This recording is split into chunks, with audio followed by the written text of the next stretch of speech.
ఆదికాండం 12వ అధ్యాయం.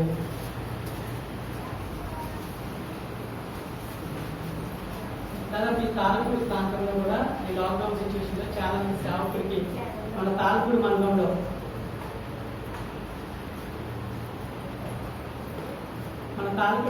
కూడా దాదాపు చాలా మంది సేవకులు ఈ కరోనా గురించి నెలకొపోతుంటే ఆ సేవకులు కూడా హెల్ప్ చేయడం జరిగిందన్నమాట మన తాలపూడి మండలంలోనే. సో వాళ్ళందరూ కూడా ఎంతగానో సంతోషించి చాలా ఒక నెల రోజులు సరిపాటుగా మాకు ఇచ్చారు కదా. ఇలాంటి పరిస్థితిలో పక్కన సంఘం ఓపెన్ చేయట్లేదు, సరైన పరిస్థితులు లేవు అని చెప్పినప్పుడు వాళ్ళు కూడా ఆదరించడం జరిగింది.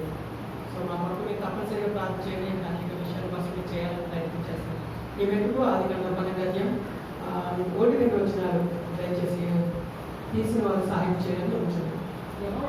యెహోవా నీవు లేచి ఈ దేశం నుండి ఈ బంధువుల యొద్ద నుండి నీ తండ్రి ఎంత నుండి బయలుదేరి నేను నీకు చూపించు దేశమునకు వెళ్ళుము. నిన్ను గొప్ప జనముగా చేసి నిన్ను ఆశీర్వదించి నీ నామమును గొప్ప చేయుదును. నీవు ఆశీర్వాదంగా నుండువు. చదువు. నిన్ను ఆశీర్వదించు వారిని ఆశీర్వదించదను, నిన్ను దూషించు వారిని శపించదను. భూమి యొక్క సమస్త వంశంలో నీ యందు ఆశీర్వింపబడినని అబ్రహాముతో అనగా. చలండి, చిన్న ప్రార్థన చేస్తున్నాం. పరిశుద్ధుడా మీ వందనాలు మరొకసారి ప్రభావ ఈ యొక్క పునరుద్ధారక ఆరాధనలో మేము అందరం పాల్పంచుకోవడానికి మీరు మాకు ఇచ్చిన గొప్ప సమయం బట్టి ఆధిక్యత బట్టి వందనాలు చేస్తున్నాం.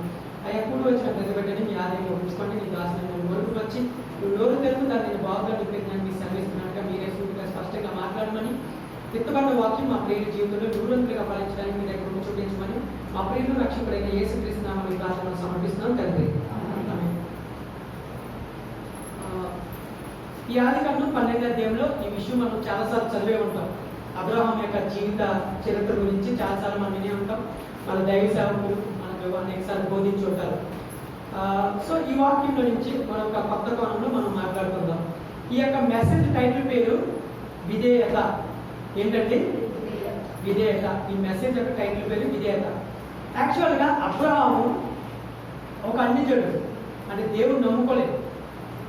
అన్యజనుడు అంటే మన ఉదయం లేవగానే మన ముందు సూర్యుడు చంద్రుడు ఉంటారు.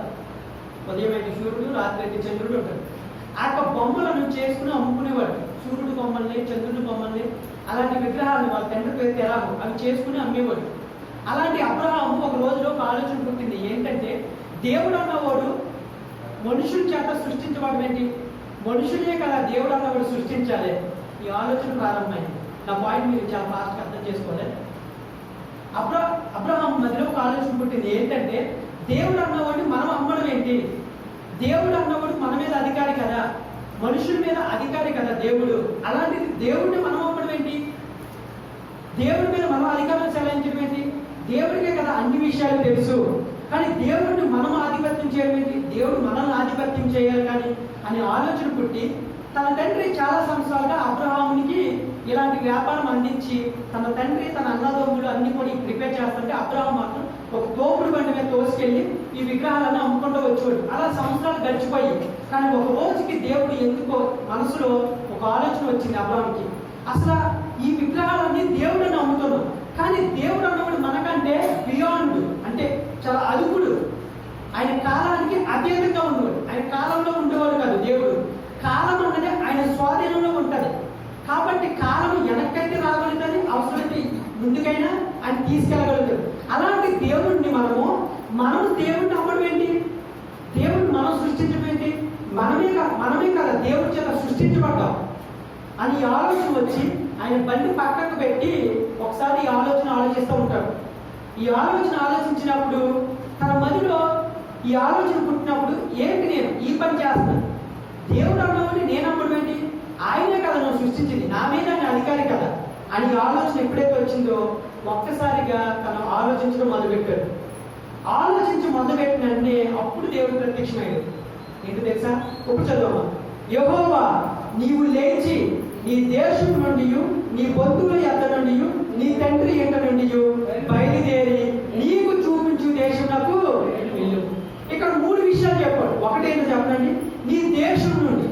రెండోది నీ బంధువుల యొద్ద నుండి, మూడోది నీ తండ్రి ఇంటి నుండి. ఒకసారి అర్థం చేసుకోవాలి. అబ్రహాము చాలా ఆస్తిపరుడు, చాలా ఆస్తిపరుడు. అబ్రహాము మొదటి సంతానం, అంటే పెద్ద కుమారుడు. చాలా విగ్రహాలు కూడా ఆయన అమ్మి వ్యాపారం సంపాదించి బాగా లాభాలు సంపాదించిన వ్యక్తి తెరాము. అలాంటి ఆస్తిపరుడు, అంటే సంఘంలో సమాజంలో స్టేటస్ పరపతి కలిగిన వాడు.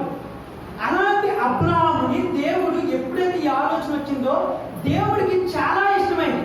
చాలా మంది అంటారు ఆనాటి కాలంలో జనసంఖ్య చాలా తక్కువ. ఆ రోజు 3 ఖండాలు ఉన్నాయి అబ్రహాం కాలంలో. యూరోప్, ఐరోపా, ఈజిప్ట్ ఇలాంటి ఖండాలే ఉన్నాయి. 3 ఖండాలే ఉన్నాయి. ప్రపంచం మొత్తం దాదాపు 3 కోట్ల మంది మాత్రమే ఉండేవాళ్ళు అనమాట. అంత తక్కువ జనాభా అనమాట. ఇప్పుడైతే చాలా ఎక్కువ ఉన్నారనుకోండి. ఆ రోజు కాలంలో, అలాంటి కాలంలో దేవుడు గురించి ఎప్పుడైతే మొదలు పెట్టాడో దేవుడు అప్పుడు అబ్రహాంని టచ్ చేయడం మొదలు పెట్టాడు. దేవుడి గురించి ఎప్పుడైతే థింక్ చేయడం మొదలు పెట్టాడో దేవుడికి అది బాగా ఇష్టమైంది.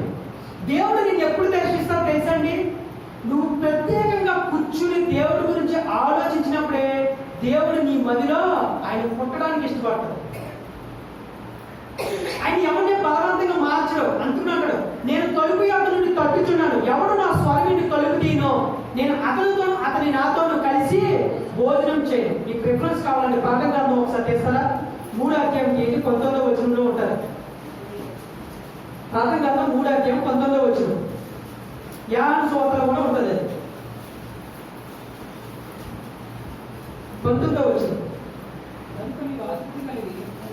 కనుక నువ్వు ఆసక్తి కలిగి మారు మనసు పొందుము.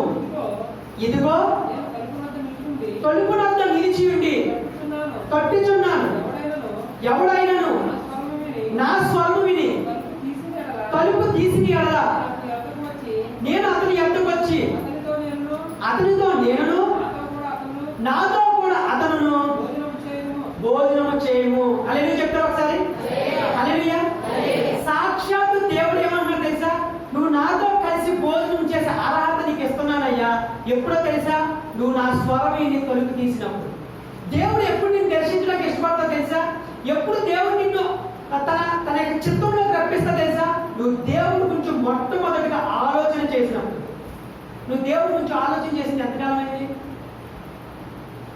ఎంతకాలమైంది దేవుడి గురించి నువ్వు నా కోసం దేవుడు ఏం చేశాడు అని ఆలోచించి ఎంతకాలమైంది? నువ్వు ఆలోచించింది ఏం తెలుసా?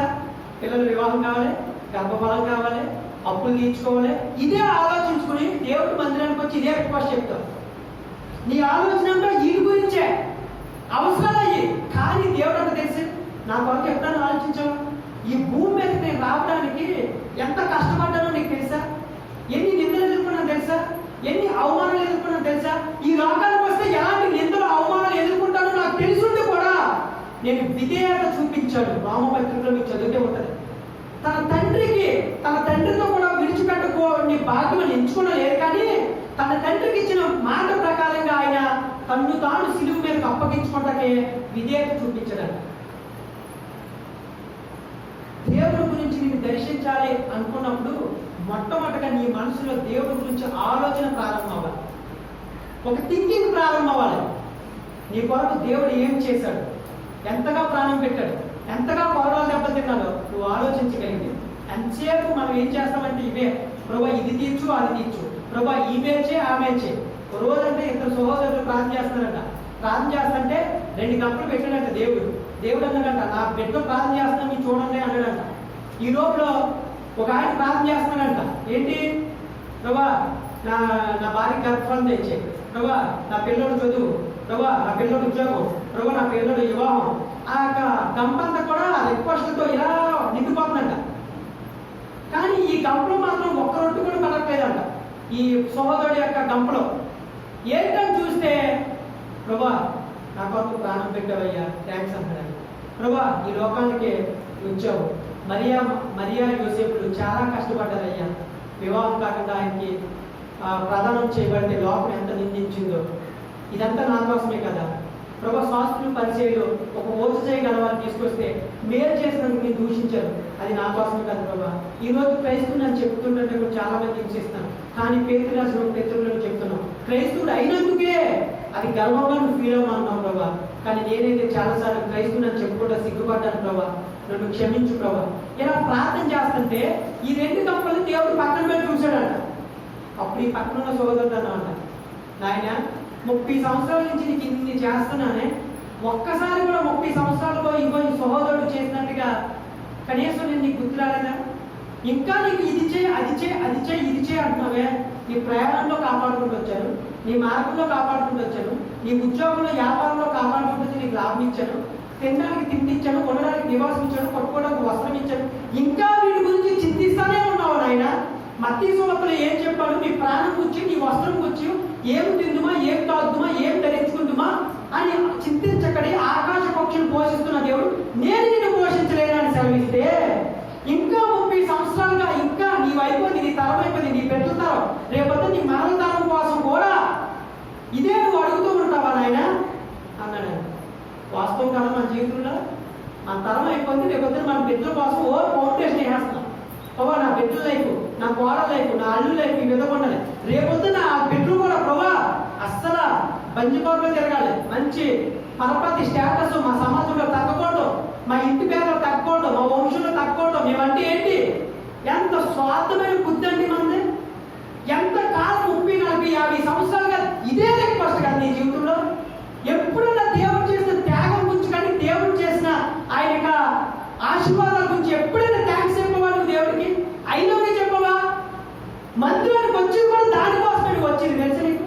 ఆదివారం మందిరానికి వచ్చింది కూడా చాలా మంది పాస్టర్ గారి దగ్గరికి వచ్చి నా కూతురు మ్యారేజ్ చేయండి, చేసిన తర్వాత నేను ఈ కానుక వేసుకుంటాను. ఎవరికి కావాలి? నీ బోర్డు కానుక. నీకు ఇచ్చే 1000 రూపాయలు 500 రూపాయలు మీరు సేవ జరుగుతున్నానుకున్నావా? దేవుడు ఆధారపడ్డానుకున్నావా? ఇదే బతుకు కదా మన నిజంగా.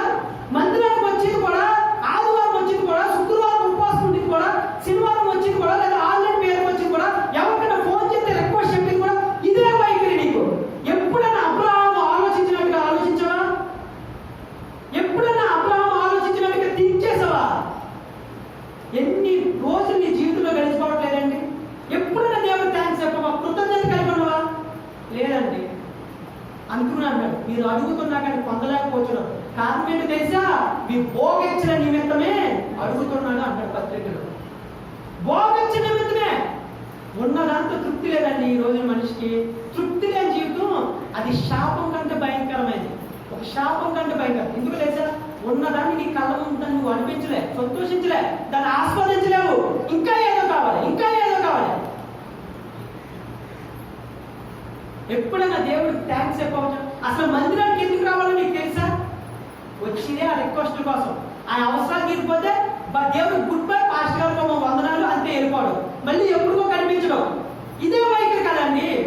నువ్వు బాప్తిసం తీసుకుని మారుమనసు పొందాలని చెప్పిన నీవు అసలు దేవుడు కొరకు నేను ఎందుకు మందిరానికి రావాలి, దేనికి నేను రావాలి, దేవుడు నన్ను ఏ విధంగా ఉండమని చెప్తున్నాడు అన్నది ఆలోచించడం పోయి, ఇదిగోండి ఈ రిక్వెస్టే, నా కూతురు పాస్ అవ్వాలి, కాలేజ్లో జాయిన్ చేయాలండి, అవసరమేనండి. కానీ దేవుడు విధానంలో అది ఇప్పుడు మాత్రం కరెక్ట్ కానీ కాదు.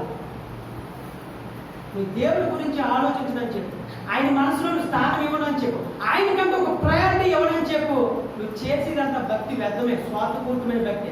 కేవలం ఆయన ఉపయోగించుకోవడం అంతే. నువ్వు యూజ్ అండ్ త్రో అని ఇంగ్లీష్లో మాట ఉంది, యూజ్ అండ్ త్రో అంటే ఉపయోగించుకుని పాడేసి. ఇదే కదా నీ వైఖరి. అబ్రహాము ఆ స్థితిలో లేడండి.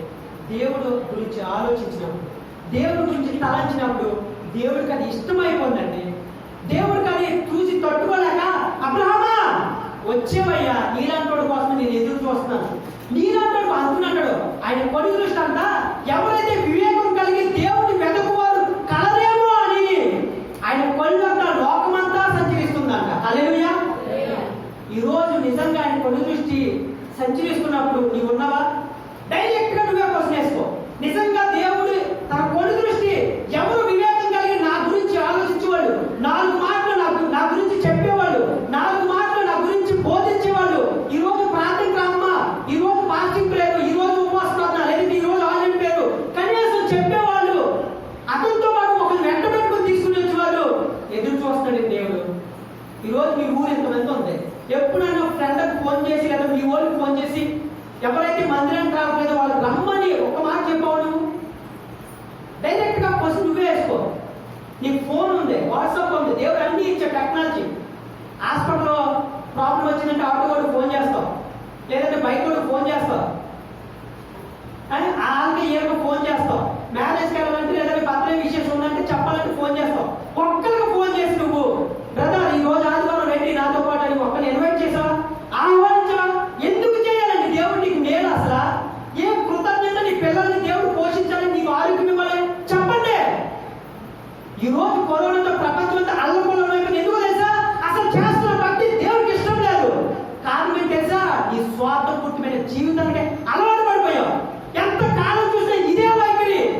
దేవుడు అన్నాడు, వద్దురా బాబు నీ దండం పెడతా, లాక్డౌన్ చేసి పడేశాడు.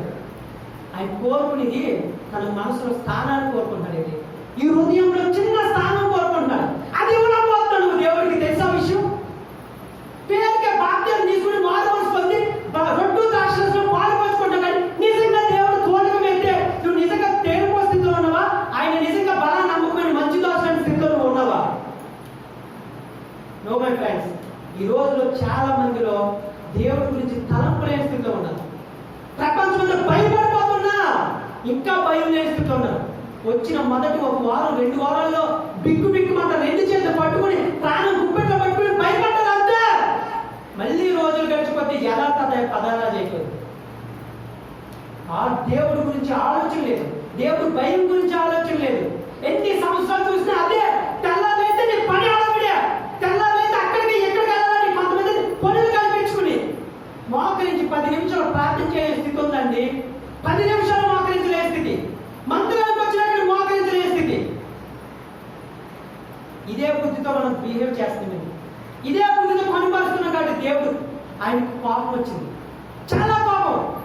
కానీ ఆయన ప్రేమ యుగయుగాలు ఉంటుంది కాబట్టి ఇంకా నువ్వు నేను ఆ లిస్టులో పెట్టలేదు, ఆ రెడ్ జోన్లో పెట్టలేదు. ఒకవేళ నిజంగా రెడ్ జోన్లో పెడితే అదే చివరి దినం అయితే నిజంగా నీ భక్తి విశ్వాసం నేను రక్షిస్తున్నావు ఉండవా? నో, నిజంగా తేలిపోతావు. నీకు విషయం చెప్తున్నా. పరమాణు సిద్ధాంతం కనిపెట్టిన ఐన్స్టీన్, పరమాణు సిద్ధాంతం కనిపెట్టిన ఐన్స్టీన్, ఆయన మంచి సైంటిస్ట్. ఓ రోజు ట్రైన్లో ప్రయాణం చేస్తున్నాడంట. ప్రయాణం చేస్తుంటే చాలాసార్లు ఆయన సైంటిస్ట్ కాబట్టి దేవుడు నమ్మలేదు చాలా కాలం. కానీ ఆయన చనిపోవడం ఆయనకు మొన్న 2020లో రీసెంట్గా చనిపోయారు. ఆయన ఒప్పుకున్నాడు, ఆయన చనిపోయారు. ఓ రోజు ట్రైన్లో ప్రయాణం చేస్తుంటే టికెట్ కలెక్టర్ వచ్చాడంట. అందరినీ టికెట్ పెట్టుకుంటే వెళ్ళిపోతాడంట. టికెట్ పెట్టుకుంటే వెళ్ళిపోతుంటే ఈ లోపల ఐన్స్టీన్ దగ్గరికి వచ్చాడంట. ఆయన మొత్తం అన్ని ఆయన బ్యాగ్, ఆయన పాకెట్స్ అన్ని కూడా ఎదుర్కొంటాడంట. ఈ లోపల ఆయన టికెట్ కార్డు తీసుకెళ్ళాడంట. ఐన్స్టీన్ గారు, మీరెవరో మాకు బాగా తెలుసండి, మీరేం టెన్షన్ పడకండి, నేను ఎదరు పోగిలోకి వెళ్ళి చెక్కింగ్ చేసుకుని వస్తాను, ఈ లోపల నాకు టికెట్ చూపించండి సరిపోతే, మీరెవరో మాకు తెలుసండి, మీరు ప్రసిద్ధిగాంచిన ఐన్స్టీన్ గారు గొప్ప సైంటిస్ట్ అండి అన్నారంట. ఆయన ఆ మాట విన్నాడు. ఆయన పని మళ్ళీ నెట్టుకుంటాడంట. ఆయన బ్యాగ్ మొత్తం బ్యాగ్లో బయటకు చేయాలి. ఈ లోపల అన్ని పోగిలు చెక్ చేసుకుంటా టీసీ వచ్చేసాడు. గంట 2 గంటలు అయిపోయింది, ఇంకా నెట్టుకుంటాడంట. కింద పడేసిన ట్రైన్ కింద, అదే ఆ సీట్ కింద మొత్తం అన్ని ఎదుర్కొంటున్నాడు. ఈ లోపల ఇంకా టైం అవ్వలేదు. ఈ లోపల ఐన్స్టీన్ గారు, నేను రాసుకుని పని ఉంది రాసుకుంటాను, ఈ లోపల మీరు ఎదుర్కోండి ఆ టికెట్ అన్నాడు. ఆయన రాసుకున్నాడు. గంట అయింది, మళ్ళీ వచ్చాడు. కాబట్టి దొరికిందా నేను టికెట్ వెళ్ళిపోతాను ఐన్స్టీన్ గారు, ఒకవేళ మీరు టికెట్ లేనంత మాత్రాన మీరు ట్రైన్లో ప్రయాణం చేయకూడదని నేను ఏం పెట్టండి, మీరు మన దేశానికి ఎంతో సేవ చేస్తున్న గొప్ప సైంటిస్టులు అండి, సో మీలాంటి వాళ్ళు ఉండడం మాకు ఎంతో సంతోషం అండి అని చెప్పి ఆయన వెళ్ళిపోయాడంట. మళ్ళీ వచ్చాడంట. ఈ లోపల ఇంకా ఎదుగుతుంటే ఏంటండి ఇంకా ఎదుగుతున్నారు, అసలు ఏమైంది ఏంటి అంటే అప్పుడు అనంట, అయ్యా నువ్వు టికెట్ లేదని నాకు ఫైన్ వేస్తామని భయం లేదు. రెండోది, ఒకవేళ టికెట్ లేదని నువ్వు ట్రైన్ నుంచి దిప్పేస్తామని కూడా నాకు భయం లేదు. ఎందుకంటే నేనెవరో నీకు తెలుసు, నువ్వెవరో నాకు తెలవకపోయినా నేను సైంటిస్ట్ కాబట్టి నేను అందరికీ తెలుసు కాబట్టి నువ్వు నన్ను ఏమి ఇబ్బంది పెట్టావు. నా బాధ ఏంటంటే నేను ఎక్కడికి వెళ్ళాలో ఆ ఊరు పేరు ఆ టికెట్ మీద ఉందయ్యా. నేను ట్రైన్ దిగినంటే ఇప్పుడు ఆ ఊరు వెళ్ళాలి, ఆ ఊరు ఎక్కడికి వెళ్ళాలో దాని మీద ఉంది. ఒకవేళ అది పోయిందనుకో నేను ఆ ఊరికి వెళ్ళలేనయ్యా, ఆ గమ్యస్థానాన్ని చేరుకోలేను, దాని మీద ఉన్న పేరు.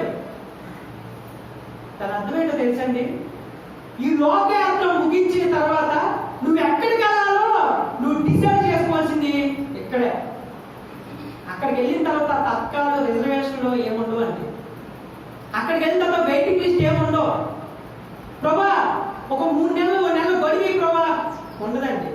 ఎందుకో తెలుసా, ఆల్రెడీ 100 సంవత్సరాలు అయిపోయాక నీకు ఇచ్చేశాడు. అప్పుడు ఏం చేశాడు? అప్పుడు ఏం ఆలోచించావు? అప్పుడు ఏం నిర్ణయం తీసుకున్నావు? అంటే నీ దేవుడు అంటే ఏలపాలం అయిపోయింది కదా, భక్తి అంటే చోకన అయిపోయింది కదా, భక్తి అంటే నీకు జోకులు సిల్లంగితనం అయిపోయింది కదా, ఆనవాయితీ అయిపోయింది కదా. నిజంగా ఫ్రెండ్స్, దేవుడు ఈ మాట నీకు చెప్తే దేవుడు నిజంగా యాక్సెప్ట్ చేస్తాడు మిమ్మల్ని? నువ్వు టికెట్ రిజర్వేషన్ చేసుకుంటావు హైదరాబాద్ వెళ్ళాలని ముందుగానే, నువ్వు రిజర్వేషన్ చేసుకుంటావు వైజాగ్ వెళ్ళాలని. ఒకవేళ బస్సు ఎక్కిన తర్వాత నువ్వు టికెట్ తీసుకుంటావు, సీట్లో కూర్చోక ముందే ఏంటో తెలుసా, నువ్వు ఏ ఊరు వెళ్ళాలి, పరలోకానికి వెళ్ళాలని చెప్పి నువ్వు ఇక్కడ రిజర్వేషన్ చేసుకోవాలండి. ఇక్కడ రిజర్వేషన్ కన్ఫర్మ్ చేసుకోకుండా అక్కడికి వెళ్ళిన తర్వాత ప్రభువా అని అప్లికేషన్ పెడితే ఆయన రిజెక్ట్ చేస్తాడు డైరెక్ట్. నువ్వు ఆలోచించట్లేదు కాబట్టి దేవుడి గురించి. అసలు దేవుడు అంటే నీకు మనసులో లేడు కాబట్టే. పేరుకే వందనాలు కదా, మనకే ప్రైజ్ లాడు కదా, పేరుకే కదా ప్రైజ్ లాడు. మనస్ఫూర్తిగా మనం చెప్పం కదా పక్కన వాళ్ళకి కూడా. ఇదే వైఖరి అండి మంది, ఇదే విశ్వాసం మంది, ఇదే భక్తి మంది. అబ్రహాం ఆ స్థితిలో లేడండి. నిజంగా అబ్రహాం ఆ స్థితిలో లేడు. దేవుడి గురించి ఆలోచించడం మొదలుపెట్టాడు. అలాంటి స్టేటస్ పర్పతి కలిగిన అబ్రహాంని దేవుడు, రావయ్యా నీ బంధువుడు అతను నుండి, నీ ప్రదేశం నుండి, నీ తండ్రి ఇంటి నుండి రమ్మంటే మూడు విషయాలు కూడా విడిచిపెట్టి రమ్మన్నాడు. ఒక్క విషయం చెప్తున్నా, అంత స్టేటస్ కలిగిన విడిచిపెట్టి రావడం అంత ఈజీ కదా? ఒకసారి చెప్పండి. ఊర్లో పేరు ప్రతిష్టత కలిగినోడు తల్లిదండ్రులకి ఏం సమాధానం చెప్పాలి? అన్నదమ్ములకి ఏం సమాధానం చెప్పాలి? ఒకవేళ ఊర్లో అందరూ అడిగితే ఏం సమాధానం చెప్పాలి? తల్లిదండ్రులకు భయపడాలి, సమాజానికి భయపడాలి, అన్నదమ్ములకు భయపడాలి. కానీ అంత ఈజీ అంటారా? కానీ అబ్రహాం బయలుదేరి వచ్చాడండి. అబ్రహాం లోబడ్డాడండి. మీరు 31వ వచనం చదివితే ఆదికాండం ఒకసారి తీస్తారా?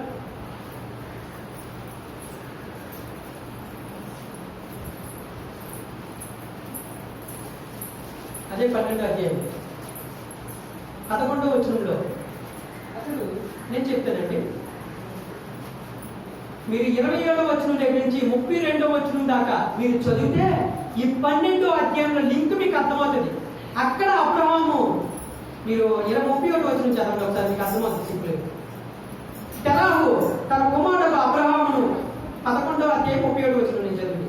తెరాహు తన కుమారుడు అబ్రహామును, తన కుమారుడు అనగా హారాను కుమారుడు లోతును, తన కుమారుడు అబ్రహాము భార్యయు శారయు అను తన కోడల్ని తీసుకుని కానానుకు వెళ్ళుటకు కల్దీల ఊరడు పట్టణంలో నుండి వారితో కూడా బయలుదేరి హారాను మట్టుకు వచ్చి అక్కడ నివసించింది.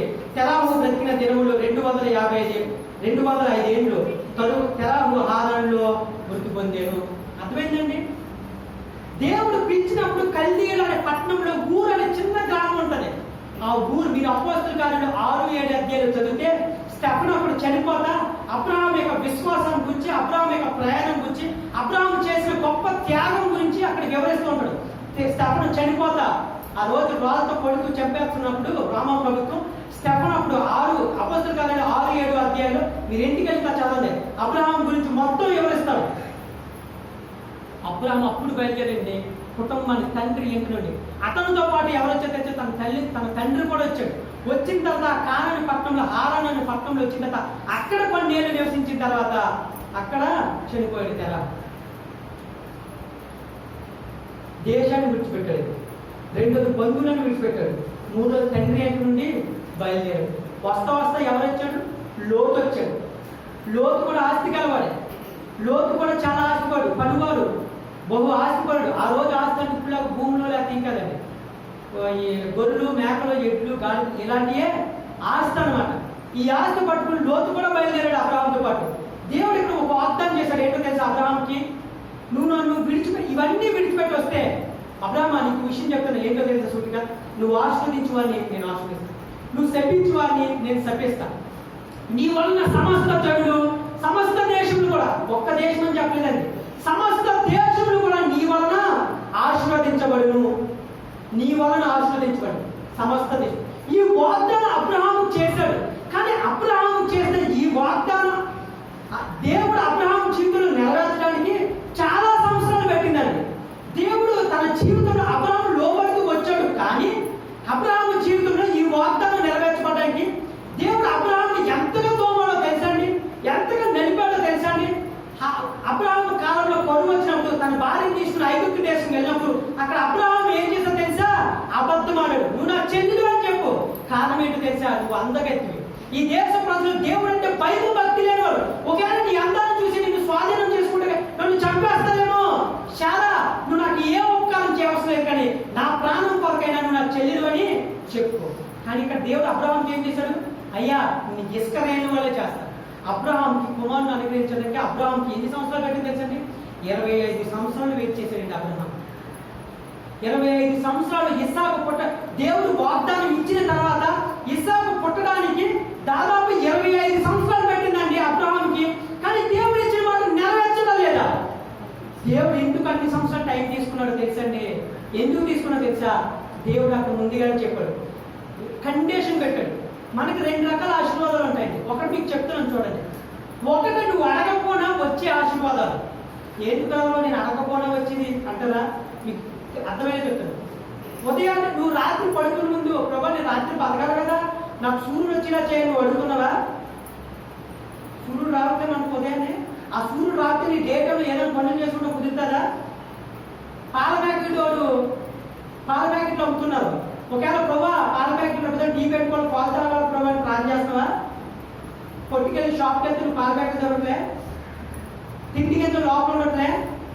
ఇవన్నీ నువ్వు అడగకుండా దేవుడు ఇస్తున్నాడే ఇవ్వట్లేదండి. ప్రయాణంలో నేను దేవుడు కాపాడుతున్నాడు లేదా? ఇవన్నీ అడగకుండా దేవుడు నీకు ఇచ్చేది. కానీ దేవుడు కండిషన్ పెడతారు. ఏం తెలుసా? వాటిని ఏమంటారు తెలుసా? కమాండింగ్ బ్లెస్సింగ్స్ అంటారు. అంటే ఆజ్ఞాపూర్వక ఆశీర్వాదాలు. అంటే ఏంటి తెలుసా? ఇది ఇచ్చేయి అప్పుడు ఇది పొందుకుంటావు, నువ్వు ఇది ఇచ్చేయి అప్పుడు ఇది నువ్వు పొందుకుంటావు. ఈ ఆశీర్వాదాన్ని ఆజ్ఞాపూర్వక ఆశీర్వాదాలు అంటారు. అంటే నువ్వు అడగకపోయినా వచ్చింది ఆశీర్వాదాలు కొన్ని ఉంటాయి. నువ్వు అడగకపోయినా దేవుడు నీ పెట్టిన నీకు సమస్తాన్ని దేవుడు 3 పూట్ల ఉదయం టిఫిన్ భోజనం లంచ్ అన్ని చేస్తున్నాడు, అన్ని విధాలు కాపాడుతాడు. కానీ ఏంటో తెలుసా? నీకు దేవుడు బ్లెస్ చేయాలంటే ఇది ఇచ్చేయి అప్పుడు ఇది పొందుకుంటావు. అబ్రహాంకి ఇదే పెట్టాడు. అబ్రహామా నువ్వు దీవించబడాలనుకుంటున్నావా? నీ బంధువులను విడిచిపెట్టరా, నీ తండ్రిని విడిచిపెట్టరా, నీ దేశాన్ని విడిచిపెట్టరా. నువ్వు శపించువాడిని శపిస్తా, నువ్వు దీవించువాడిని నేను దీవిస్తా. ఆజ్ఞాపూర్వక ఆశీర్వాదం. ఈరోజు దేవుడు నీకు కూడా చెప్తున్నాడు, నువ్వు లోబడాలి దీవించబడాలి అంటావా? అయితే నేను కండిషన్ పెడతాను. ఏంటో తెలుసా? ఏదైతే నేను విడిచిపెట్టాలనుకుంటున్నాను, ఏదైతే దేనికైతే విధేయత చూపించాలనుకుంటున్నావో చూపించు, అప్పుడు నేను దీవిస్తాను. ఆమె చెప్తారా? అర్థమైందండి? ఎందుకు దేవుడు మనల్ని ఎన్ని సంవత్సరాలుగా ప్రార్థన చేసిన కొన్ని ఆటలకి జవాబు రావట్లేదు? కారణం ఏంటో తెలుసా? దేవుడు నీకు ఆజ్ఞాపూర్వక ఆశీర్వాదాలు పెట్టాడు. ఆజ్ఞాపూర్వక ఆశీర్వాదాలు నీ ముందు పెట్టాడు. నువ్వు ఏదైతే విడిచిపెట్టాలి అని అంటున్నాడు, ఏదైతే విడిచిపెట్టి దేవుడు బయటకు రా అంటున్నాడో దాన్ని నువ్వు చేయనంత చేపు నువ్వు పొందుకోలేదు. దేవుడు 3 పెట్టాడు అబ్రహాం.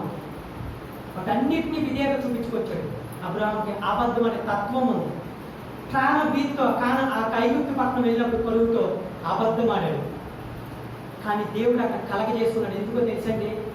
అబ్రహామా నీ ద్వారా పుట్టిన సంతానమే, శారాకి నీ ద్వారా పుట్టిన సంతానమే నేను వారసుడిగా ఎంచుతాడు. ఒకవేళ నువ్వు ఆగర్తో వెళ్ళాము, ఇష్మాయిలు పుట్టాడు అనుకోనేమో, దాన్ని నేను పరిగణించు. ఎందుకు తెలుసు? అక్కడ దేవుడు వాగ్దానం చేస్తే నిరర్థకం అయిపోద్ది. ఒకవేళ ఐగుప్తీయుడు ఆ శారాన్ని కూడితే దేవుడు ఏదైతే వాగ్దానం చేశాడో ఆ వాగ్దానం నిరర్థకం అయిపోద్దండి. దేవుడు అబద్ధికుడు అయిపోతాడు. అక్కడే దేవుడు కూడుకున్నాడు. అబ్రహాము చేసిన తప్పుకి, అబ్రహాము చేసిన ఆ అబద్ధానికి దేవుడు కలగజేసుకుని అంటాడు, ఫరో అతడు సేవకుడు. ఎవరు సేవకుడు? యెహోవా సేవకుడు. అతడు ప్రవక్త, నీ కొరకు ప్రార్థన చేస్తాడు. అతడు భార్యను ముట్టకు. ఎంత గొప్ప దేవుడు అండి! అబ్రహాంకు వాగ్దానం చేస్తే అబ్రహాం చేసిన తప్పుకి అబ్రహాం భరించాడు శిక్ష. కానీ దేవుడు ఎందుకు అలా చేసుకున్నాడు? అదేనండి దేవుడు కూడా గొప్ప లక్షణం. నేను చేసిన వాగ్దానం మిస్ అయిపోదు. నేను చేసిన వాగ్దానం అబ్రహాంకి అర్థం కావట్లే. ఎలాంటి వాగ్దానం నేను చేశాను? ఈ రోజు దేవుడు కొన్ని ఎన్నో వాగ్దానాలు చేశాడు, కానీ వాటన్నింటినీ నువ్వే నిరార్థకం చేసుకున్నంటే దేవుడు ఇంకా కనికరించి నీకు ఇచ్చే ఆశీర్వాదాలను ఇస్తున్నాడండి. నీకు ఇచ్చే ఆశీర్వాదాలు వాగ్దానం 31st నైట్ ఎన్నిసార్లు వాగ్దానం తీసుకున్నావు నువ్వు?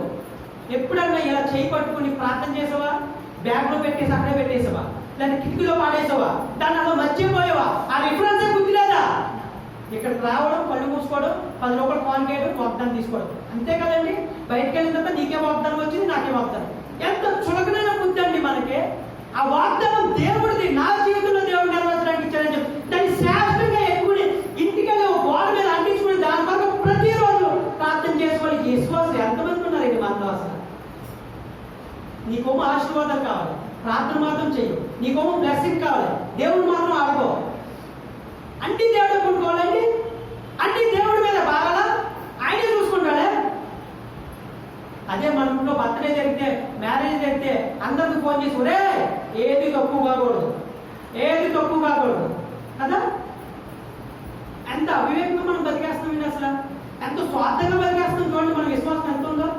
అందుకని చెప్తున్నాను, దేవుడు నిజంగా నీకు తేల్చేస్తే, ఈ కరోనా పరిస్థితుల్లో నీకు తేల్చేయాలనుకుంటే దేవుడు నిజంగా లిస్టులో పెట్టాలనుకోండి, నా సహోదరుడు సహోదరి, నువ్వు నిజంగా రెడ్ జోన్లో ఉన్నట్టే, నిజంగా నువ్వు రెడ్ జోన్లో ఉన్నట్టే.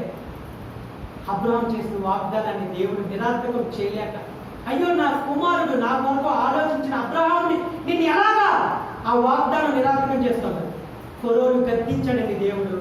దేవుడు కూడా నీ జీవితంలో చేసిన వాగ్దానం నువ్వు ఎక్కడ మిస్ అయిపోతావా, ఎక్కడ బాగుంటుకుంటావా, మళ్ళీ నా కుమార్తె ఎక్కడ బాధపడతాడని చెప్పి దేవుడు నీ విషయంలో అనేక సార్లు కలగజేసుకున్నాడండి. అనేక సార్లు కలగజేసుకుని నీకు రావాల్సిన ఆశీర్వాదాలు ఇస్తాడు. ఎప్పుడైనా గ్రహించావా? అది ఎప్పుడైనా ఆలోచించావా? ఎప్పుడైనా మనసులో తలంచుకున్నావా? లేదండి, లేదు. మనంతా కూడా వేరే సెట్టింగ్. అబ్రహాం దేవుడు అంటాడు, అబ్రహామా వచ్చేది. అబ్రహాం వచ్చేసాడండి, తన భార్యను తీసుకొచ్చేసాడు. తర్వాత లోతుని ఆ ఐగుప్తు పట్టణం నుంచి అబ్రహాం వచ్చిన తర్వాత ఆ రాజు అంటాడు, నీకు ఆస్తిని ఇస్తాను కదా అంటే వద్దు. అబ్రహాం మంచి నిర్ణయం తీసుకున్నాడు. ఏంటో తెలుసా?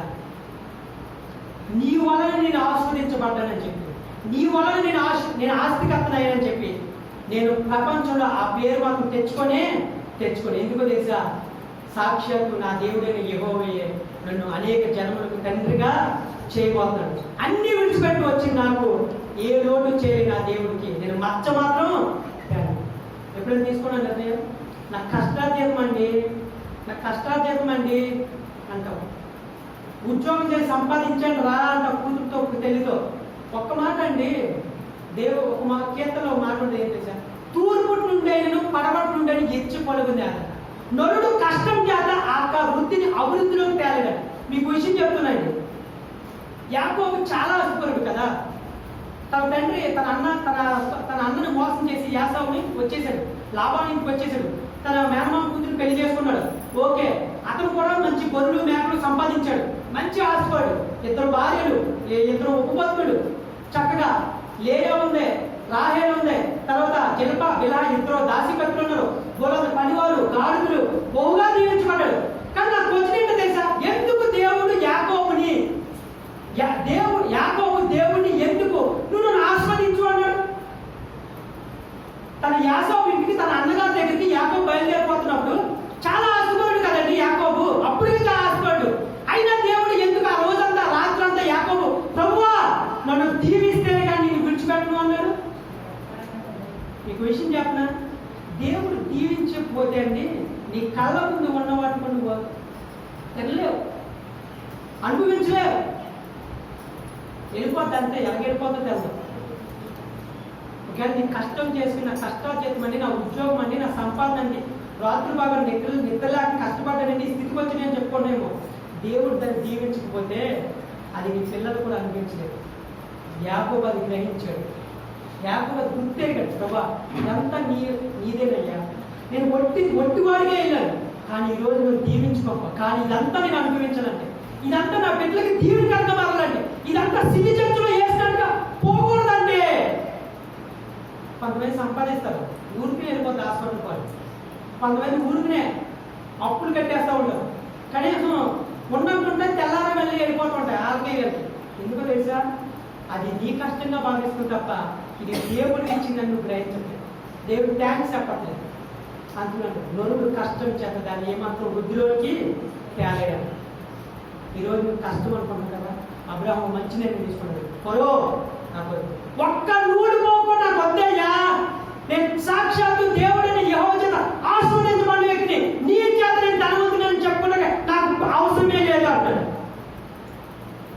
నేను అవసరమే లేదంటాను. ఈరోజు నువ్వు కూడా నిర్ణయం తీసుకుంటూ పెట్టావు. నాకున్న సంపద, నాకున్న పెట్టుడు, నాకున్న ఆస్తి, నాకున్న పరపత్వం కేవలం నీవు ఇచ్చిన భిక్ష అయ్యా. నువ్వు పెట్టిన కృప ఏ మాత్రం నాది కానీ కాదని మంచి నిర్ణయం తీసుకుంటే చాలా దీవించబడతాయి, చాలా బాగుంటుంది. అబ్రహాం బయటకు వచ్చేసి ఐగుప్తు నుంచి ఆ నిర్ణయం తీసుకున్నాడు. లోతు వచ్చాడు. లోతు ఆ సొదొమ గుమొర్రా పట్టణం చూశాడు. చాలా ఆ అందాన్ని చూసి అబ్రహాం అన్నాడు, నువ్వు తూర్పుకి వెళ్తే నేను పడమటికి వెళ్తాను, నువ్వు పడమటికి వెళ్తే తూర్పుకి వెళ్తాను. రాళ్ళ ప్రదేశానికి అబ్రహాం వెళ్ళాడు. చక్కని ఉద్యానవనం అనుకున్న ప్రాంతానికి లోతు వెళ్ళాడు. మీ అందరికీ తెలుసు లోతు తర్వాత ఎంత కష్టం ఎదుర్కొన్నాడు. లోతుని దేవుడు తండ్రిని అబ్రహాం జీవితంలో దూరం చేశాడు. తర్వాత లోతును దూరం చేశాడు.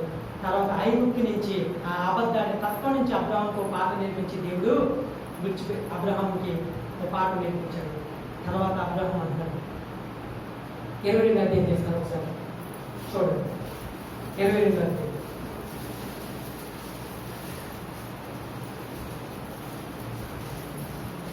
ఫస్ట్ నుంచి 2-3 వచ్చిన చదువుతారు.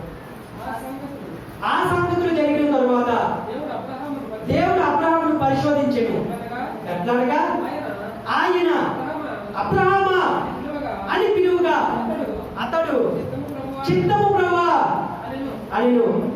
అప్పుడు ఆయన నీకు ఒక్కడై ఉన్న నీ కుమారుని అనగా నీవు ప్రేమించు ఇస్సాకును తీసుకుని మోరియా దేశంలోకి వెళ్ళి అక్కడ నేను నీతో చెప్పబో పర్వతాలలో ఒక దాని మీద దహనబలిగా అతన్ని నడిపించమని చెప్పాను.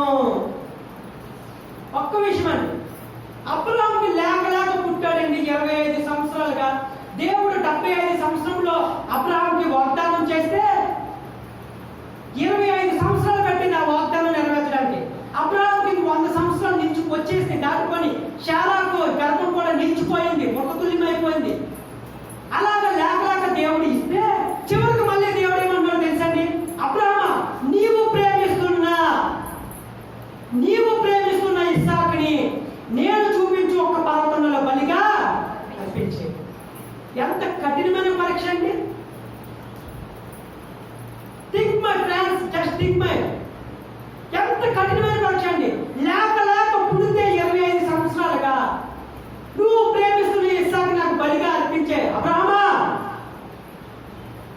నిజంగా దేవుడు 40 కోరుకుంటాడండి, 40 కోరుకోడు. కానీ అబ్రహామును పరీక్షించాడు. కానీ ఆ విషయం అబ్రహాముకు తెలియదు. యుక్త మనం న్యాయపతిలో చూస్తే యుక్త తన కూతుర్ని బలిచ్చేస్తాడు. కానీ అది తొందరపాటు నిర్ణయంలో తీసుకున్నాడు యుక్త. కానీ తను తీసుకున్నాడు, ఇంకా చేయవలసి వచ్చింది. కానీ దేవుడు తను అంగీకరించలేదు. మన దేవుడు నరబలిలో కోరుకునేవాడు కాదు, లేదంటే మనకున్న వాటిని కోరుకునేవాడు కాదు, కానీ మన హృదయాన్ని మాత్రమే కోరుకునేవాడు. అయితే అబ్రహాం అన్నాడు, అబ్రహామా నీవు ప్రేమిస్తున్నా. ఎందుకు ఆ మాట ఉపయోగించాడు ఒకసారి ఆలోచన. నీవు ప్రేమిస్తావు అని ఎందుకు ఉపయోగించాడు? మనం భర్తను ఎక్కువ ప్రేమిస్తాం. కొంతమంది అంటారులే అండి, కొంతలో యారా అంటారు, దాంతో ఒరే అంటారు అనుకోండి, అది వేరే విషయం. అంటారు కదా మొహమ్మద్ హిందువులో ఫస్ట్ యావండి అంటారు పెళ్ళైన 1 సంవత్సరం అంటారు.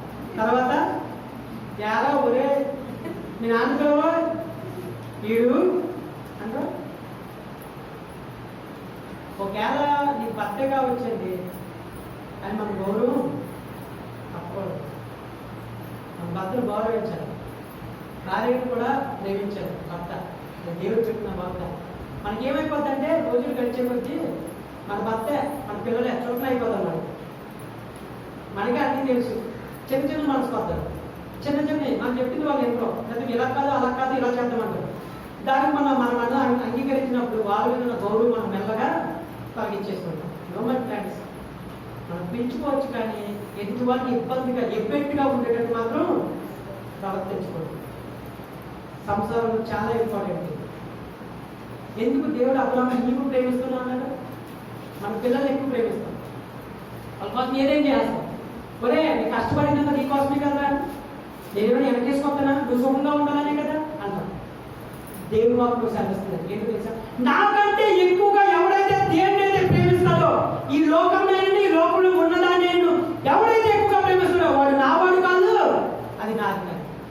ఎందుకు ఆ మాట తెలుసండి? నీ కొరకు నీ భర్త ప్రాణం పెట్టలేదు, గుర్తుపెట్టుకోరు. నీ పిల్లలు నీ కొరకు ప్రాణం పెట్టలేదు, నీ భార్య కూడా నీ కొరకు ప్రాణం పెట్టలేదు. కానీ యేసుక్రీస్తు నువ్వు నరకానికి వెళ్ళిపోకూడదని ఆయన ప్రాణం పెట్టాడు. హల్లెలూయా, హల్లెలూయా. ఎంతకన్నా ఏంటండి ఇంకా ఆయన చేయవలసింది? తన చేతులతో చేసుకున్న మనుషులు నరకానికి వెళ్ళిపోతుందని చూడలేక అక్కడ అగ్ని ఆలతో పురుగు చావదయ్యా బాబు అని అంటుంటే మీకు ఏం తెలుసా? ఫ్రీ టికెట్ ఏంటో తెలుసా మీకు? నరకం. నువ్వు డబ్బులు పెట్టి కొనుక్కోలేకుండా వెళ్ళిపోతుంది తెలుసా? నరకం. ఒక్క పైసా కూడా నువ్వు ఖర్చు పెట్టాల్సిందే, ఒక్క నాన్న కూడా నువ్వు ఖర్చు పెట్టాల్సిందే, ఫ్రీ నరకం. కానీ నువ్వు పరలోకానికి రావాలంటే వెల చెల్లించాలి. కానీ ఆ నరకానికి వెళ్ళాలంటే నువ్వు ఫ్రీగా వెళ్ళచ్చు. కానీ అక్కడ ఏడుపు కొన్ని కొరకటమే. అది చూసిన దేవుడు నీ కొరకు నా కొరకు ప్రాణం పెట్టాడు. అందుకున్నాడు, అబ్రహామా నీకు లేక ఇచ్చాను కదా. అబ్రహాం ఇస్సాకు నువ్వు చాలా ప్రేమిస్తున్నావు, చాలా ఇస్సాకును ప్రేమిస్తున్నావు. ఒకసారి రా, ఆ ఇస్సాకు నాకు బలిగా అనిపించి నేను చూపించే దేశంలో నువ్వు వెళ్ళి ఆ పర్వతం మీద ఇస్సాకును బలిగా అనిపించే. దేవుడు మాట నీతో చెప్తున్నాడు. నేను తెలుసా, ఏదైతే దేవుని కంటే ఎక్కువగా నువ్వు ప్రేమిస్తున్నావు. ఈరోజు యవనస్తులు సెల్ ఫోన్ని చాలా ఎక్కువగా ప్రేమిస్తున్నారు. ఫేస్బుక్, వాట్సాప్ ఛార్జింగ్ తగ్గిపోతే చాలు అస్సలు ఒప్పుకుంటలే. 20,000 30,000 రూపాయలు సెల లేకపోతే అస్సలు ఒప్పుకుంటలే. మనవాళ్ళు కూడా అంతే, తల్లిదండ్రులు కూడా అంతే. పిల్లలకి ఏ మాత్రం ఒకప్పుడు భయం చెప్పినట్టుగా ఏ మాత్రం భయం చెప్పట్లే. వాళ్ళు అడిగితే కొనిచ్చేయడమే, ఇచ్చేయడమే అంతే. ఎందుకో తెలుసా?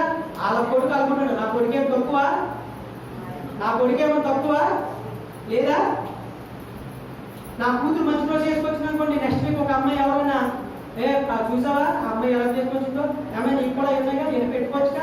అర్థం ఉంది ఇక 2 గంటలో ఫాస్ట్ గా ఏ వాకింగ్ చెప్తారో ప్రభు నాతో మాట్లాడని ఇంటి దగ్గర సిద్ధపడే ఉంటుంది. అర్థం ముందు మాత్రం 10 గంటలు కదా. పెళ్లి చూపులు కూడా రెడీ అవ్వము. ఎందుకు తెలుసు? వాళ్ళకి పోటీ ఇచ్చారు మనం. దీన్ని మనం ప్రేమిస్తాం. ఇది అంటారు దేవుడు. నువ్వు దేవుడిని అయితే ప్రేమిస్తున్నావు ఎక్కువగా దేవుడి కంటే, అది ఈ రోజు విడిచిపెట్టాలి.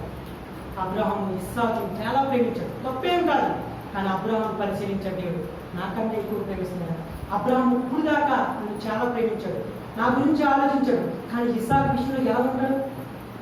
ఆ ఐగుప్తు దేశం వెళ్ళిన తర్వాత మంచి నిర్ణయం తీసుకున్నాడు. రాజు హాస్పిటల్ వద్దన్నాడు. ఎంతగా నాకు ఇచ్చిన, ఎంతగా నా గురించి ఆలోచించిన అబ్రహాం కుమారుడి విషయంలో పడిన అబ్రహాంని పరిశీలించాలి. నిర్ణయం తీసుకున్నాడు దేవుడు. అంటున్నాడు అబ్రహాంతో, అబ్రహామా నీ కుమారుని, నీవు ప్రేమిస్తున్న కుమారుని వచ్చిన కలిగాను. ఈరోజు దేవుడు అన్నాడు, నువ్వు అమితంగా ఏదైతే ప్రేమిస్తున్నావో దేవుడి కంటే ఎక్కువ, దేవుడి కంటే ఎక్కువ దేని గురించి అయితే ఆలోచిస్తున్నావు, దేనికంటే ఎక్కువగా నువ్వు అనుకున్నాడు. మనం చింతించడం వలన 3 ఎక్కువ చేసుకోలేము, తక్కువ చేసుకోలేము. మా అత్త అనేక పనుల గురించి చింతపడిపోతుంది. అక్కడ యేసు ప్రభువుకి ప్రసంగం చెప్పేస్తుంది. కొంతమంది అంతే పాస్టర్ గారికి ప్రసంగాలు చెప్పేస్తారు. నో, రియల్లీ పాస్టర్ గారు ఈ ఎగ్జాంపుల్ చెప్పాల్సిందండి, పాస్టర్ గారు అలా చెప్పవలసిందండి. గొర్రెలకి ఏది కావాలో కాపరికి తెలుసండి. పాస్టర్ గారు ఇక్కడ వాకింగ్ చెప్పాలంటే ఓ పాస్టర్ గారు అంత ఈజీ కాదండి. తెలుసా మీకు ఆ విషయం? ఉపవాసం ఉంటారు కొన్నిసార్లు. దేవుడు ఏది మాట్లాడాలో చెప్పాలి. ఏదో మీరు ఇన్షర్ట్ చేశారని తెలపర చేసుకున్నాం అనుకుంటారేమో. చాలా ప్రయాసం ఉంటుందండి. అంటే ఆ విషయం తెలుసు. అసలు ఆ విషయం మీకు తెలిస్తే పెన్ను బుక్ తెచ్చుకుంటారండి దేవుడి మందిరానికి. పెన్ను బుక్ తెచ్చుకుని దేవుడు ఏం చెప్తాడో రాసుకుంటారు. కొంతమంది బైబిలే తేరు. మండ ఆఫీస్కి వెళ్తే ఆధార్ కార్డు పెట్టుకెళ్తే మర్చిపోరు. వాటర్కి వెళ్తే వాటర్ ఐడి పెట్టుకుని మర్చిపోరు. హాస్పిటల్కి వెళ్తే ఆరోగ్యశ్రీ కార్డు మర్చిపోరు. అక్కడ ఉండేది మన భక్తి భయము. వెళ్ళేటప్పుడు మాత్రం పోతే ఆ కిటికీ దగ్గరికి వెళ్ళి క్యాలెండర్ తగ్గిస్తా కదా, దాని మీద ఏదో దేవుడు పట్టు ఉంటుంది. ప్రభా నేను పలా చోటుకి వెళ్తానే, దీవించు ప్రభా. ఇదండి మన భక్తి, మన ప్రేమ. దేవుడు ప్రేమిస్తుంటే అప్పుడు గుర్తొస్తారు. పాస్టర్ బయట మీద ఉన్నారా, మా ఇంటికి రండి, లేకపోతే మన ఫోన్లో ప్రార్థన చేసేయండి. కానీ అబ్రహాం అలా ప్రేమించలేదండి దేవుడిని. ఆ దేవుడు ఏమి చేస్తే అబ్రహాంకి మంచి వార్త వింటే, అబ్రహామా నీవు నాకు మంచి స్నేహితుడు. హల్లెలూయా. దేవుడు చెప్పగలగాలండి అబ్రహాంని. దేవుడే ఒక దేవుడు, ఒక మానవుని నువ్వు నా స్నేహితుడు అయ్యాలని అబ్రహాంని. ఈరోజు దేవుడు నీ విషయం నాకు చెప్తున్నాడా?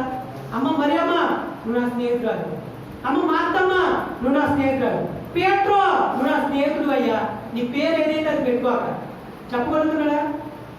ఎందుకు అబ్రహాం చెప్పాడు తెలుసా అండి? అబ్రహాంని చూడండి ఒకసారి, 3వ వచనం చదవండమ్మా. తెల్లవారినప్పుడు అబ్రహాము లేచి తన గాడిదకు గంట కట్టి తన పనివారిలో ఇద్దరిని తన కుమారులకు ఇస్సాకును వెంట పెట్టుకుని దహన బలి కొరకు కట్టెలు చీల్చి లేచి దేవుడు తనతో చెప్పిన చోటుకి వెళ్ళాను. హల్లెలూయా. తెల్లారండి, రాత్రి దేవుడు ప్రత్యక్షమైపోయాడు. అబ్రహాము నీ కుమారుని తీసుకుని బయలుదేరు, నేను చూపించి మోరియా పర్వతం మీద బలిగా అర్పించండి. తెల్లారి బయలుదేరబడింది అబ్రహాము. తెల్లారి ఒక్క నిమిషం ఆలోచించాడే, తెల్లారకుండా బయలుదేరిపోయి కట్టెలు తీసుకున్నాడు, పనివారు తీసుకున్నాడు, బయలుదేరాడు. నిజంగా దేవుడు నీకు పని చేయని చెప్తే పోస్ట్ పోన్ చేసుకొని ఎంతమంది లేరు?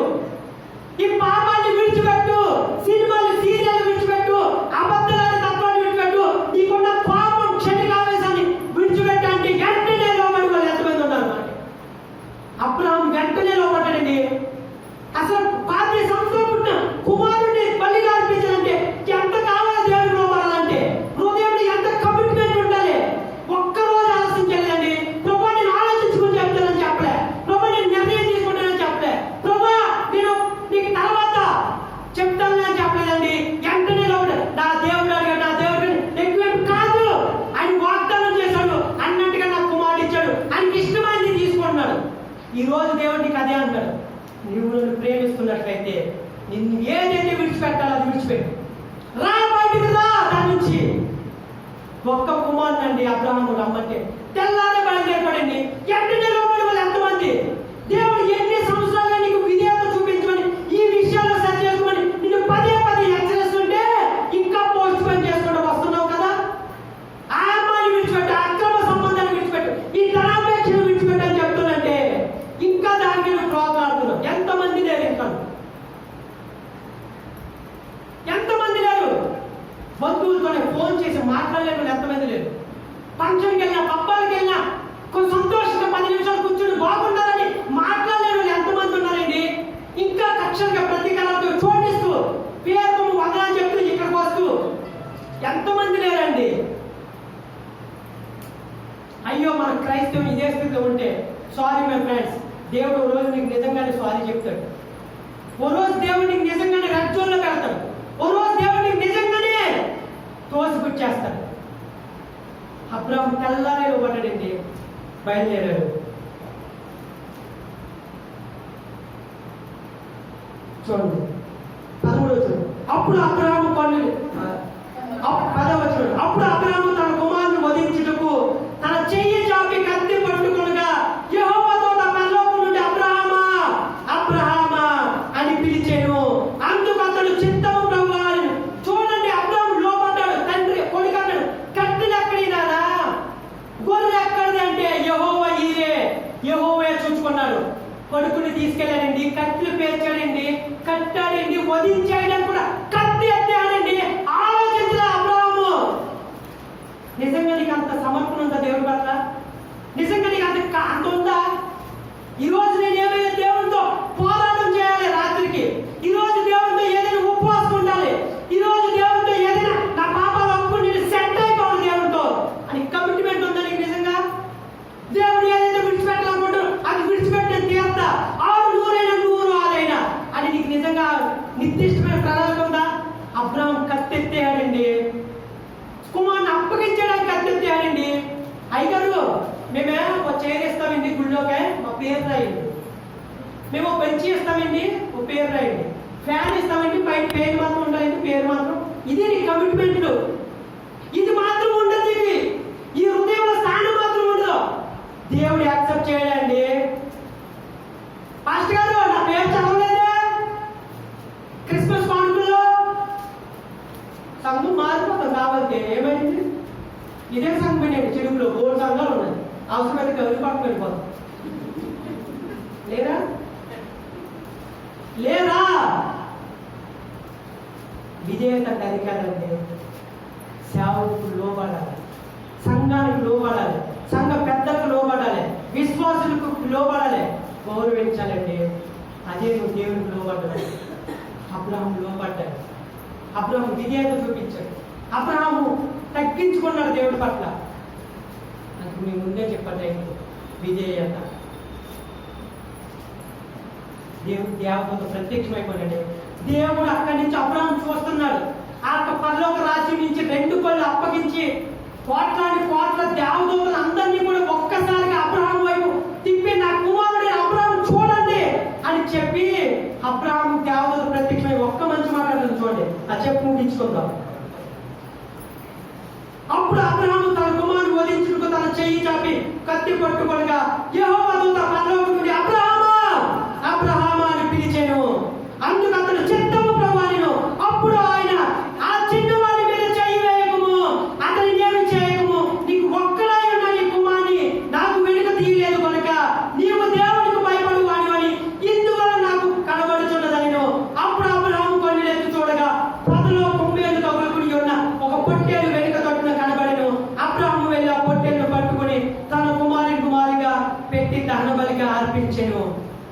అర్థమైందండి? దేవదూత అబ్రహామా ఇందువల్ల నువ్వు దేవుడికి భయపడేవాడు అని నాకు తెలుస్తుందయ్యా. ఈ రోజు దేవుడు అదే చెప్తున్నాడు, నువ్వు దేవుడికి భయపడేవాడు అని. ఈ రాత్రి లేదా ఈ మధ్యాహ్నం నీతో చెప్పగలుగుతున్నాడా? నువ్వు నిజంగా భయపడుతాను అమ్మా, భయపడేవాడు అమ్మా, దేవుడికి నిజంగా సర్టిఫికెట్ ఇస్తాడా అని సత్తులో పెడతాడా? ఇంకా నీకు భయం లేదని చెప్తున్నాడా? ఇంకా నీకు భయం లేదని చెప్తున్నాడా? అబ్రహాం రూఢిపరచాడండి దేవుడు అబ్రహాంని. అబ్రహామా ఆ చిన్నవాడి జోలికి వెళ్ళకయ్యా, నువ్వు ఇందువల్ల దేవుడికి భయపడేవాడు అని నాకు తెలుస్తుంది. మనిషికి 2 ఉండాలి. ఒకటి భక్తి అయినా ఉండాలి, లేదా భయం అయినా ఉండాలి. భయం వల్ల భక్తి వస్తుంది, భక్తి వలన భయం వస్తుంది. 2 లేకపోతే కష్టమే. 2 లేకపోతే కష్టమే. దేవుడు పరిశీలించినప్పుడు అబ్రహాము ఎంత విధేయత చూపించాడండి, ఎంత లోబడిపోయాడండి, ఎంత తగ్గించుకున్నాడండి. ఆ పొట్టేడు తెచ్చి అర్పించబయ్యా. అది ఎవరో తెలుసా? యేసుక్రీస్తు. హల్లెలూయా, హల్లెలూయా. చూసారండి, తండ్రి అయిన దేవుడు ఈ లోకంలో నువ్వు నేను చేసిన పాపానికి నరకానికి వెళ్ళిపోతే చూడలేక తన ఈ ఒక్కగాని ఒక కుమారునండి యేసుక్రీస్తుని నీ కొరకు నా కొరకు పంపించేసాడు ఈ లోకానికి. ఆయన విధేయత చూపించాడు కాబట్టి, ఆ పరమాత్ముడు ఆ యేసయ్య విధేయత చూపించాడంటే నీ కొరకు నా కొరకు బలైపోయాడు. నీ కొరకు నా కొరకు ఆయన మరణాన్ని జయించాడండి. నీ కొరకు నా కొరకు ఆయన మరణాన్ని గెలిచాడు. పొందానికి విధేయత. నీ ఆస్తి అడగట్లేదమ్మా, నీ అంతస్తు అడగట్లేదు, లేదా నీ ఉద్యోగం విడిచిపెట్టి రమ్మంటలే, నీ వ్యాపారాన్ని మూసేయమనుకో దేవుడు చెప్పట్లేదు. ఈ స్థానంలో నాకు ఇవ్వాలి చూడు.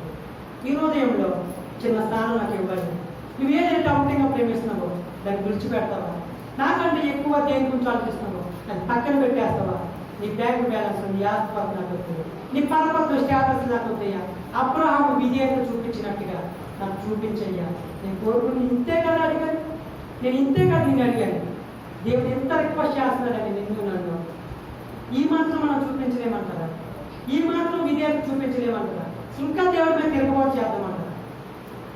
దేవుడు చూడండి 12వ అధ్యాయం నుంచి వాగ్దానాన్ని దేవుడి యొక్క అబ్రహాం జీవితంలో రూఢిపరుస్తున్నాడండి. ఆ చెప్పును ముగించుకుని 12-15 వచనం.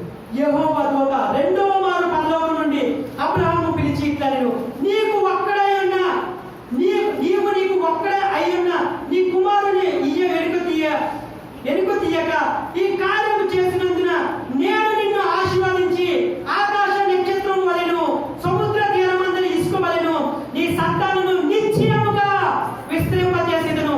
నీ సంతానము వారు తమ శత్రువులుగా నీ స్వాధీనపరుచుకుందురు. నీవు నా మాట వినినందున భూలోకంలోని జనముల నీవు నీ సంతానం వలన ఆస్వాదించబడెను అని ప్రమాణం చేసి ఉన్నారని యెహోవా సెలవిచ్చెను. చెప్పండి ఒకటి, దేవుని నామమున అది మై ఫ్రెండ్. దేవుడు ఈ రోజు అబ్రహాం ఇచ్చిన జీవితంలో అప్పుడు స్థాపించాడు. 12వ అధ్యాయంలో దేవుడు వాగ్దానం చేస్తే 22వ అధ్యాయంలో దేవుడు దాన్ని ఏం చేస్తే సుస్థిరం చేశాడు. అంటే స్టాంప్ వేశాడు, సీల్ చేశాడు. దేవుడు నీ జీవితంలో ఎప్పుడు స్టాంప్ వేస్తాడు తెలుసా? ఎప్పుడు సిగ్నేచర్ చేస్తాడు తెలుసా? ఎప్పుడు పర్మనెంట్ స్టాంప్ వేస్తాడు తెలుసా? నువ్వు కంప్లీట్ గా దేవుడికి లోబడినప్పుడు, నువ్వు కంప్లీట్ గా దేవుడికి విధేయత చూపించినప్పుడు. దేవుడు 2వ మారు ప్రత్యక్షమైపోయాడంట. 2 తట్టుకులో పడండి. నా కుమారుని ఎలా దీవించుకుని ఉంటానయ్యా, నా కుమారుని ఎలా ఆస్వాదించబోతాను, ఎంత విధేయత చూపించిన అబ్రహాంని నేను ఎలా ప్లస్ చేయకుండా ఉంటాను? నేను ఆగలేను.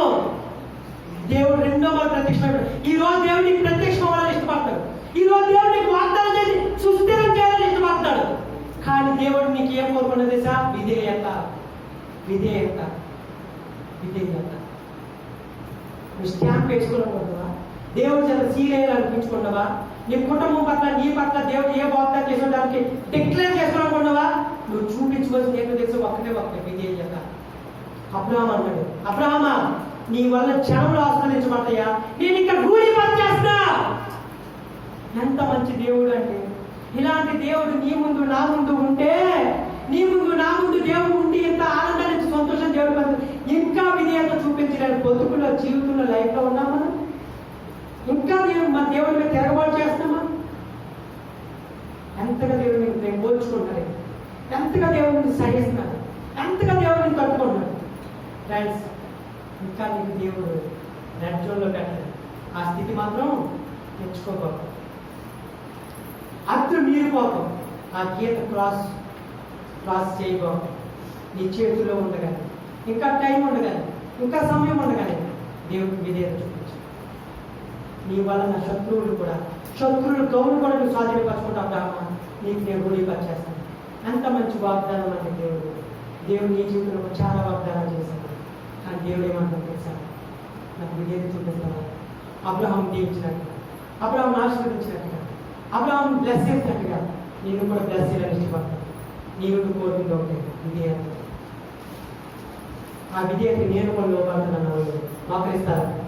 చిన్న ప్రార్థన చేసుకుని మనం ముగించుకుని సమయం మోకరిస్తారా? నిజంగా మోకరిస్తారా?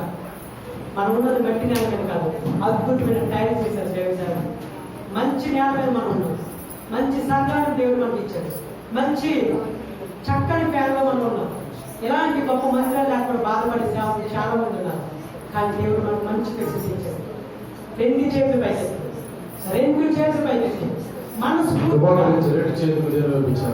చాలా విలువైన వర్తమానాలు విన్నాం. చాలా విలువైన మాటలు విన్నాం.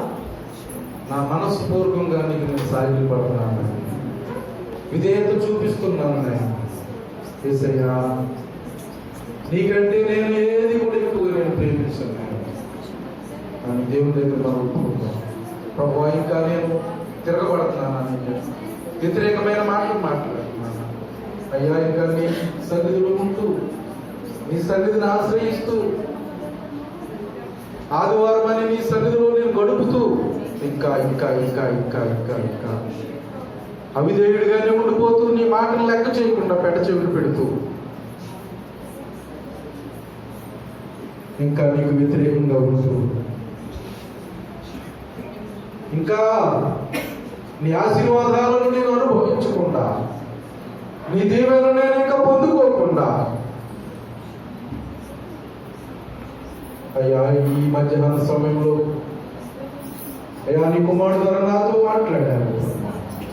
నేను ఇక్కడి నుంచి అయినా ఎప్పటి నుంచి అయినా నేను ఒక తీర్మానం చేసుకుంటున్నాను. మనస్ఫూర్తిగా అబ్రాహాము వలె నీకు నేను లోబడిపోతున్నాను. నేను నీకు సరెండర్ అయిపోతున్నాను.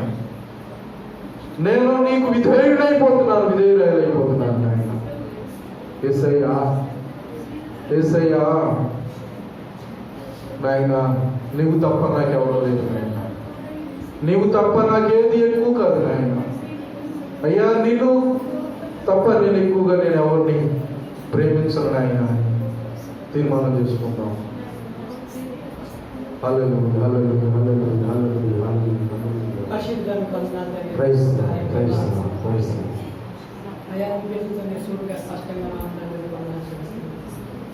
అయ్యా, విత్తమైన వాక్యం మా జీవితంలో మంచి పని విత్తనం ఫలించడానికి చూపించుకోండి. మా ప్రియులు ఏ నిర్ణయం అయితే తీసుకున్నారో దానికి సంపూర్ణంగా విజయం చూపించండి. సంపూర్ణంగా లోపట్టండి. అట్టి సిద్ధపాటుని అట్టి కృపను వారికి దయచేయమని అడుగుతున్నాను. అయ్యా, ఈ రోజు నాణ్యమైన పెట్టిన కూడా దగ్గర క్షమించి వాళ్ళని కూడా దీవించండి. అయ్యా, సంఘాన్ని దీవించండి. సంఘాన్ని నిర్మిస్తున్న సేవకులను దీవించండి. సంఘంలో ఉన్న సంఘ పెద్దలను, యవనస్తులను, వృద్ధాపులను, తల్లిదండ్రులను దైవం జ్ఞాపకం చేసుకుని సంఘంలో యవనస్తులను దీవించి బలపరిచి వాళ్ళు కూడా అయ్యా నీ పరిచయంలో సేవలు అయ్యా ప్రయాసపడడానికి చూపించండి. సంఘాన్ని అభివృద్ధి చేయండి. దినదిన అభివృద్ధికి నేర్పించండి. అయ్యా, నీ ప్రియులకు చేస్తున్న ప్రతి ప్రార్థనాంశాన్ని జ్ఞాపకం చేస్తూ దీవించమని మరొకసారి ప్రభావం మీరు దర్శించండి. మా ప్రియుడు రక్షకుడైన యేసుక్రీస్తు నామమున ప్రార్థన సమర్పిస్తున్నాం తండ్రి. ఆమేన్.